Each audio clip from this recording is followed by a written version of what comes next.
You know, 7 years ago, I pulled the trigger and started London Real. And again, I want to say a few things about that because you might be able to apply this in your life. You know, I walked out of banking. I didn't know what I was going to do for many months.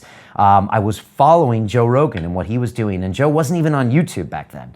Probably nobody knew about him, but I knew about him because I was a fan of the UFC. And I had watched his long-form episodes on Vimeo at the time.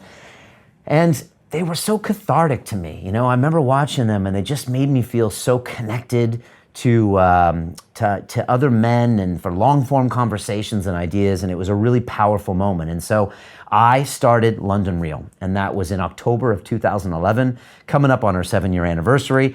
And I pulled the trigger, and I really went into a lot of fears. And I was concerned about so many things. I thought my banker buddies would make fun of me. I thought they would laugh at me. Very quickly, we ended up talking about ayahuasca and plant medicines, and I was convinced the Bank of England would never let me back into the financial district. And part of me was still thinking, you know what, maybe one day I might have to go back to get a job. But again, I just went into the fear and said, you know what, I'm just gonna go all in on this, no matter what. And that's what I did. And by doing that, every episode was growth. And the other thing is I didn't worry about the views and the likes because back then nobody watched the show. Nobody cared. Everyone said it's too long. Now they say it's too short. Everyone said, who cares what you think? No one cares about your ideas. All of this stuff, you know, and it's funny now to look back, but I was doing it because it was my passion. And I ultimately was doing it to test myself. And so that's my advice to you. If you're ever coming to a point where you're at a fear juncture or you need to pull the trigger, just say, like, what do you really want to do? If no one was in the world to judge you, what would you do if no one was watching? And that's oftentimes exactly what you should do. And so fear, again, is exactly that, false expectations appearing real. So many times in my life, I've gotten to situations where I'm scared to do something.